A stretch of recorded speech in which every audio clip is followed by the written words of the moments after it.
नीतीश कुमार के पास तो अपना कुछ मानसिकता ही नहीं है, दिमाग ही नहीं है।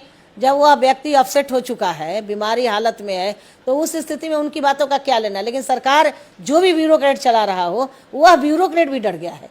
सरकार तो डर गई है, और चाहे वह सरकार हो या विपक्ष हो, ये दोनों को आप देखिएगा तो दोनों ही डरे हुए हैं। तो आप ही बताइए, आपको नहीं लग रहा है कि सरकार अगर डरी नहीं रहती तो क्या जरूरत था भाई? आप 25-30 वर्षों से 400 रुपया दे रहे थे वृद्धा पेंशन। तुमको कौन से ऐसा बेचैनी आ गया कि तुमने 1100 वृद्धा पेंशन कर दिया? ये तो प्रशांत कहते थे कि जब मेरी सरकार आएगी तो मैं 2000 आपका पेंशन कर दूंगा, लेकिन आप तो नहीं कभी कहते थे, तो आपने 1100 कर दिया। और भी डरने का प्रूफ आपको मैं दे रही हूँ। आप देखिएगा कि नीतीश कुमार कैसे डरे हैं। नीतीश कुमार, आपको याद होगा जब आम आदमी पार्टी की सरकार दिल्ली में बनी थी और जब केजरीवाल ने 200 यूनिट बिजली फ्री किए थे, तो उस वक्त में आप देखे होंगे कि यही विधानसभा सत्र चला रहे थे और यही नीतीश कुमार कहा कि अगर बिहार की जनता चाहेगी कि मैं बिहार में बिजली फ्री कर दूं तो मैं 1 यूनिट भी बिजली फ्री नहीं करूंगा। मैं दिल्ली की सरकार नहीं हूं और मैं बिजली फ्री नहीं करूंगा। भाई, आप बिजली फ्री नहीं करोगे, लेकिन कौन सा ऐसी आफत आ गई आपको कि आप अपनी ही जुबान को भूल गए, आपने अपने ही वादा को फेल कर गए और आप 125 बिजली का यूनिट आपने फ्री कर दिया।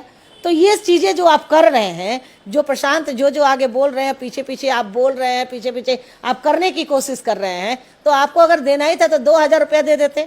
लेकिन आपने तो दे भी दिया और प्रशांत को मौका भी दिया, क्योंकि प्रशांत तो कल भी बोल रहे थे कि मैं 2000 करूंगा, आज भी बोल रहे हैं कि मैं 2000 पेंशन दूंगा।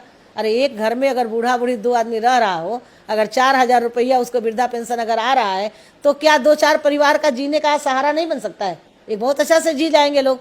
तो इसलिए प्रशांत का ये कहना था कि 2000 रुपया देंगे, लेकिन नीतीश जी डर डर करके भाग रहे हैं।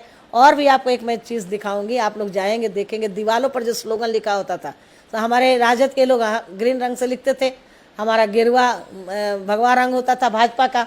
अभी आप जा करके देखिए, इस सभी लोगों का दीवार का स्लोगन मिटा करके और पीले रंग में लिखा रहा है। भाई, आप क्यों जनसुराज का नकल कर रहे हो? कितना नकल करोगे? तो कहीं ना कहीं ये लोग डर गए हैं, और इसलिए डर गए हैं क्योंकि जनता सवाल कर रही है, जनता जगी हुई है, और जनता इस बार पलटने की मूड में है, और 2025 में भारी परिवर्तन होगा।